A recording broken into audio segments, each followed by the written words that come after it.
Si tu peux t'approcher encore un petit peu, s'il te plaît. À mes pieds, sans me les écraser d'ailleurs, j'y tiens, j'en ai pas d'autres. Voilà.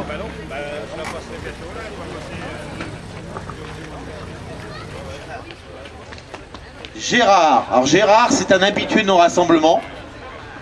Mais par contre, avec cette voiture, c'est la première fois, je crois, que c'est un nouvel achat. Donc, on va lui poser quelques questions. Mais avant, alors Lotus, tout le monde. Mais pendant longtemps, ça a été une marque, tout comme Ferrari en Formule 1, mythique.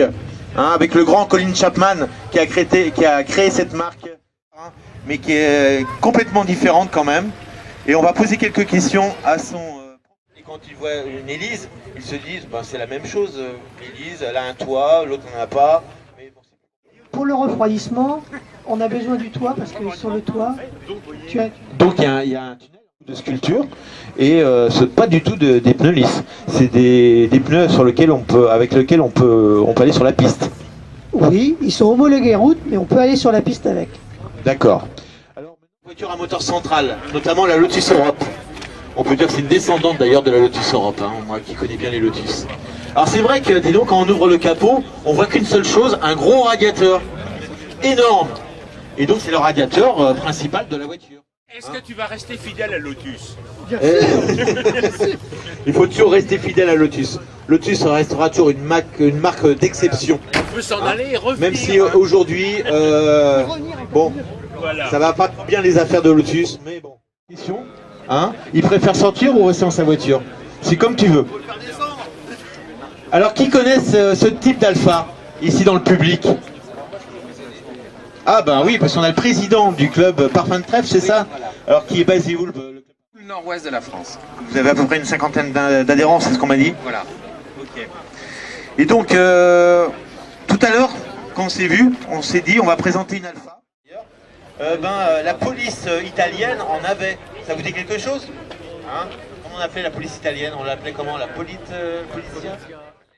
Ça me revient plus, mais un tas de films où on voit ces berlines. Et donc, qu'est-ce qu'on peut dire encore sur cette police italienne?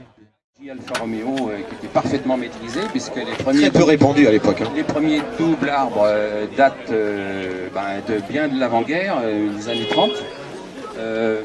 D'autre part, tout était en alu, la culasse en alu, Les États-Unis à l'époque nous ont beaucoup influencé dans tous les domaines. Écoute, on va le laisser repartir, le propriétaire, qui s'appelle comment? Que je n'ai pas vu le jour même, parce que vous voyez, même moi, en tant que président, je ne vois pas tout. Alors, si je ne me trompe pas, c'est une Nash. Une Nash, donc c'est américain. Il ne ressemble à rien de l'époque. On dirait, que, je sais pas, une baignoire retournée. Ouais, mais je sais pas si je mets de l'eau dedans, si ça va tenir. Voilà, donc c'est une voiture qui est fabriquée en Angleterre. Ah, en Angleterre déjà. Sous licence Austin. Voilà. Le capot, on va pas trouver un V8 américain. Ah, aux États-Unis, il y en a quelques-unes avec des V8 américains. C'est vrai. Mais ils ont été obligés d'enlever une partie du capot pour que ça passe. Mais c'était pas d'origine, bien sûr. Non. Bien sûr. Alors, à l'origine, on trouve un 4 cylindres. Alors, ta voiture, déjà, elle est magnifique. Alors, on reconnaît bien le moteur MG. Le moteur MG. Voilà. Mais tu me dis qu'il n'y a pas que des pièces MG, donc. Non, c'est Austin. Donc c'est distribué par American Motors Company. Il y a 3 années mythiques pour les Chevrolet Bel Air et 3 carrosseries différentes, on va dire, enfin restylées. Alors bonjour à toi d'abord, parce que tu es un fidèle des étangs d'Apigné. Alors qu'est-ce que tu peux nous dire sur ces Chevrolet Bel Air mythiques, ces 3 années mythiques, et pourquoi mythiques? Et bien, ça a été les meilleures années Chevrolet. Donc les meilleures années Chevrolet. Celui-là il marche pas terrible. Tiens, prends celui-là. Donc cette voiture, c'est la première série. Elle est d'origine, à part ses jantes peut-être, qui sont peut-être pas d'origine d'époque. Donc la Chevrolet Bel Air, on peut dire qu'aux États-Unis, à l'échelle des États-Unis, c'était une compacte.